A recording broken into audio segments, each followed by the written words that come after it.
नमस्कार, मैं हूं आपका दोस्त विजय विद्रोही। आज राजस्थान की दो खबरों पर हम अपना ध्यान केंद्रित करेंगे। सचिन पायलट ने आखिर एक बार फिर क्यों कहा कि 25 सितंबर 2022 को अगर कांग्रेस के विधायकों ने विधायक दल की बैठक का बहिष्कार नहीं किया होता और बैठक होने दी गई होती तो उसका परिणाम उसका रिजल्ट कुछ और होता। इसी से जुड़ा हुआ सवाल है कि क्या सचिन पायलट दिल्ली की नॉर्थ ईस्ट सीट में कन्हैया कुमार के लिए अर्जुन का काम कर पाएंगे। तीसरा बड़ा सवाल है जिस पर हम चर्चा करेंगे कि आखिर बीजेपी के बड़े नेता अमित शाह से लेकर प्रदेश अध्यक्ष सीपी जोशी क्यों ये मान रहे हैं कि कांग्रेस का खाता खुल रहा है और ढंग से खाता खुल रहा है, और क्यों ये मान रहे हैं कि जीत का मार्जिन कम रहने का मतलब इनडायरेक्ट रूप में यही है कि वोटिंग परसेंटेज जो कम हुई उसमें बीजेपी का कार्यकर्ता कम संख्या में निकला। सबसे पहले बात चलिए बीजेपी से ही कर लेते हैं। तो जो पार्टी कह रही थी कि 25 की 25 सीटें जीत रहे हैं, शानदार मार्जिन से जीत रहे हैं, अब उसी पार्टी के नेता राजस्थान में कह रहे हैं कि 25 में से अमित शाह कह रहे हैं एक दो सीटें, सीपी जोशी कह रहे हैं दो तीन सीटें वो हार सकते हैं। सीपी जोशी कह रहे हैं कि 25 में से करीब 20 21 22 सीटें वो 1 लाख से 5 लाख के मार्जिन से जीतेंगे। अब 1 लाख के मार्जिन से कितनी जीतेंगे और 4 लाख के मार्जिन से या 5 लाख के मार्जिन से कितनी जीतेंगे, इसका खुलासा तो उन्होंने नहीं किया है। लेकिन 1 लाख का मार्जिन यानी कम। पिछली बार 25 में से करीब 16 सीटें बीजेपी ने 2 लाख प्लस से जीती थी, 7 सीटें 4 लाख प्लस से जीती थी और सिर्फ 3 सीटें थी जिसमें से एक सीट दूसरा की वो 78,000 के मार्जिन से, एक सीट 98,000 के मार्जिन से और टॉम सवाई माधोपुर की सीट 1,11,000 के मार्जिन से जीती थी। बाकी तमाम सीटें 2 लाख प्लस से जीती थी।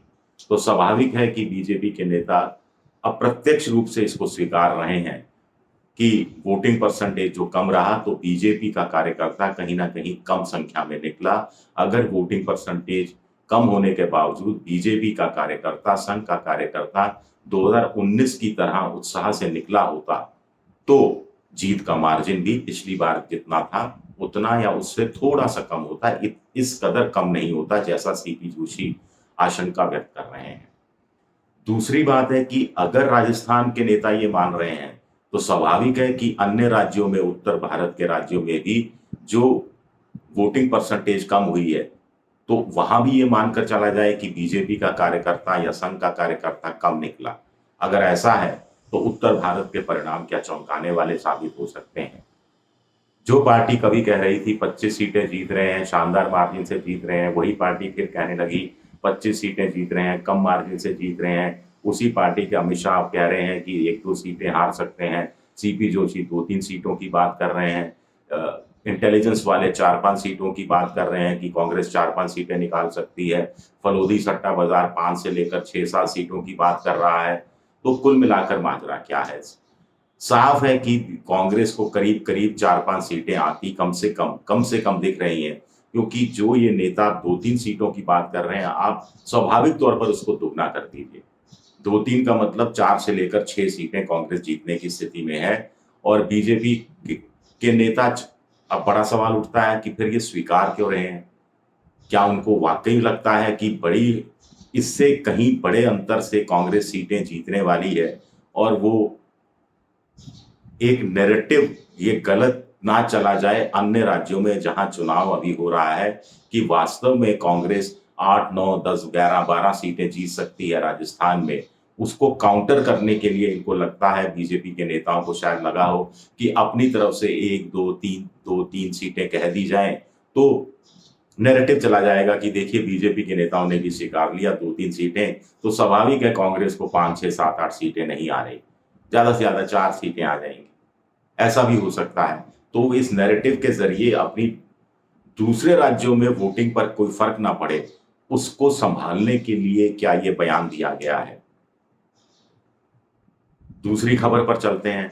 सचिन पायलट को जिम्मेदारी दी गई है नॉर्थ ईस्ट की, सीपी जोशी दिल्ली की नॉर्थ ईस्ट सीट की, जहां से कन्हैया कुमार चुनाव लड़ रहे हैं बीजेपी के पूर्व प्रदेश अध्यक्ष दिल्ली के मनोज तिवारी के खिलाफ। बीजेपी ने 7 की 7 सीटों में से 6 कैंडिडेट बदल दिए, सिर्फ मनोज तिवारी को बरकरार रखा क्योंकि वो भोजपुरी फिल्मों से जुड़े रहे हैं और बिहार और उत्तर प्रदेश का वोटर बहुत पूर्वी उत्तर प्रदेश और बिहार के वोटर बहुत ज़्यादा उस सीट पर है, नॉर्थ ईस्ट सीट पर। तो इसका मुकाबला कन्हैया कुमार कर रहे हैं अपनी ठेठ देसी भाषा में। सचिन पायलट का जाना कन्हैया कुमार के लिए बड़ा एसेट साबित हो सकता है, ऐसा कन्हैया कुमार के जो सूत्रों से बात हुई मेरी, उनका ये कहना है। और सचिन पायलट के आने से कन्हैया कुमार को भी खुशी है कि कन्हैया कुमार को भी लग रहा है कि सचिन पायलट युवाओं से कनेक्ट कर सकते हैं बेहतर तरीके से, महिलाओं से अच्छे ढंग से कनेक्ट करते हैं, अपनी बात सहज सरल भाषा में रखते हैं, अंग्रेजी हिंदी दोनों में बोलने की क्षमता है। कन्हैया कुमार थोड़ा अंग्रेजी में तंग हो जाते हैं, लेकिन सचिन पायलट की इमेज दिल्ली में वैसे भी अच्छी है, केंद्र में मंत्री भी रह चुके हैं वहां पर मनमोहन सिंह सरकार के समय। तो क्या कन्हैया कुमार के लिए वो एसेट इस रूप में भी साबित होंगे कि वो सीट निकलवाने में भी कामयाब होंगे? आज की तारीख में तो कहा जा रहा है कि टक्कर में कन्हैया कुमार आगे हैं। अगर अरविंद केजरीवाल की कल परसों में जमानत हो जाती है और कन्हैया कुमार, अरविंद केजरीवाल, सचिन पायलट ये मिलकर वहां पर एक दो रैलियां करते हैं और एक दो रैलियां राहुल गांधी, प्रियंका गांधी की भी होती हैं, तो मंजर पूरा बदल सकता है। सीपी जोशी इस मामले में लक्की हैं। कांग्रेस वाले सीपी जोशी, बीजेपी वाले सीपी जोशी नहीं, पूर्व स्पीकर। उनको चांदनी चौक की सीट का प्रभारी बनाया गया है, जहां से जेपी अग्रवाल कांग्रेस के पुराने नेता चुनाव लड़ रहे हैं और माना जा रहा है कि वो सीट कांग्रेस निकालने में कामयाब हो जाएगी। पिछली बार बीजेपी जो सातों की सातों सीटें करीब 58% वोटों से जीती थी, लेकिन सबसे कम अंतर से, वो भी 52% था खैर, लेकिन और सीटों के मुकाबले कम अंतराल से वो जीती थी चांदनी चौक की सीट। तो क्या दिल्ली की नॉर्थ ईस्ट सीट भी कन्हैया कुमार के लिए लक्की साबित होगी और इस बहाने सचिन पायलट के लिए भी लक्की साबित होगी? ये देखना दिलचस्प रहेगा। अमेठी राहुल गांधी के कहने पर अशोक गहलोत को प्रभारी बनाया गया है और अगर अमेठी की सीट पर अशोक गहलोत किशोरी लाल शर्मा को, केएल शर्मा को जिताने में कामयाब हो जाते हैं, यानी स्मृति ईरानी हार जाती है, तो ये बहुत बड़ा 2024 के चुनाव का एक उलटफेर भी हो सकता है।